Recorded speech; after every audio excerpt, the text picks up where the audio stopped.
Saudaraku yang kasih Tuhan, di mana sudah berada pada pagi hari ini, kita kembali meneruskan tentang pembicaraan kita tentang kemenangan Gunung Karmel. Kita telah membahas 3 hal. Elia bisa menang di Gunung Karmel mengalahkan 400 Nabi Baal. Yang pertama, karena dia memperbaiki misbah Tuhan, memperbaiki hubungan dengan Tuhan. Yang kedua, bukan dengan Tuhan, yang memperbaiki kerukunan sesama, yaitu keluarga yang rukun. Yang ketiga, kemarin kita bicara tentang iman. Dan pagi hari ini kita akan melihat hal yang keempat, yaitu tentang yang disebut dengan pengorbanan yang kudus, atau dikatakan hidup kudus. Mari kita akan lihat satu bagian firman Tuhan, yaitu yang terdapat di dalam 1 Raja-Raja 18 ayat yang ke-33. Ia menyusun kayu api, memotong lembu itu, dan menaruh potongan-potongannya di atas kayu api. Sudah kasih Tuhan, ada satu bagian yang dikerjakan oleh Elia untuk mengalahkan Nabi Baal, yaitu yang disebut dengan korban. Kalau kita bicara tentang korban, sudah kasih Tuhan, itu bukan sesuatu yang biasa saja. Memang pada zaman dulu bicara tentang korban lembu, sapi, dan lain sebagainya.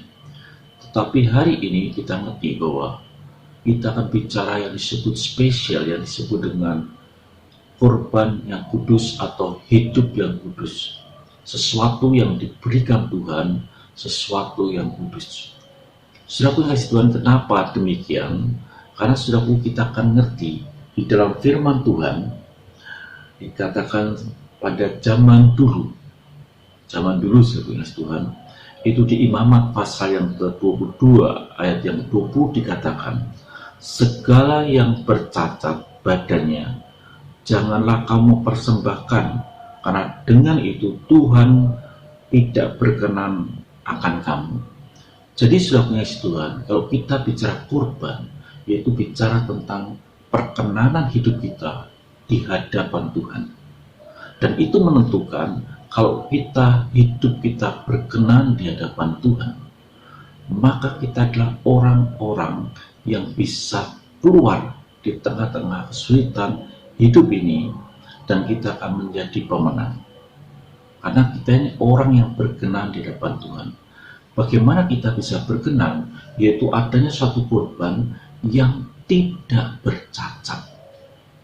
Supaya korban itu berkenan di hadapan Tuhan. Arti berkenan adalah diterima Tuhan. Dan sudah berkata Tuhan, kalau pagi ini kita bicara tentang korban yang tidak berkenan, pasti itu korban yang cacat. Tapi yang berkenan, yang tidak cacat, itu pasti bicara tentang kekudusan. Dan hari ini sudah dikasih Tuhan, kita sudah berada di zaman seperti ini. Kita tidak lagi mempersembahkan korban seperti lembu dan lain sebagainya. Dan kalau kita bicara korban, itu bukan soal uang, soal perempuan dan lain sebagainya, bukan. Kalau sudah mengerti di dalam Roma 12 ayat yang pertama dikatakan, karena itu saudara-saudara, demi kemurahan Allah aku menasihatkan kamu supaya kamu persembahkan tubuhmu sebagai persembahan yang hidup, yang kudus, dan yang berkenan kepada Allah. Itu adalah ibadahmu yang sejati. Jadi kalau kita bicara tentang korban, kita pada zaman sekarang adalah bicara tentang hidup saudara yang diletakkan di dalam hubungan kita dengan Tuhan. Hidup kita yang kudus, hidup kita yang tidak bercacat di hadapan Tuhan. Dan itu yang harus terjadi di dalam kehidupan saudara dan saya hari ini. Kalau saudara ingin menang menghadapi situasi pada hari ini. Jadi ketika hari ini sudah ada di rumah, saudara bersama-sama dengan keluarga, koreksi hidup saudara. Bagian-bagian mana yang cacat, Saudara mesti minta pengudusan Tuhan, pertobatan, supaya hidup saudara kudus dari hidup ini, supaya kita menjadi korban yang hidup, yang kudus, dan berkenan di hadapan Tuhan. Dan itulah yang disebut dengan sebuah ibadah.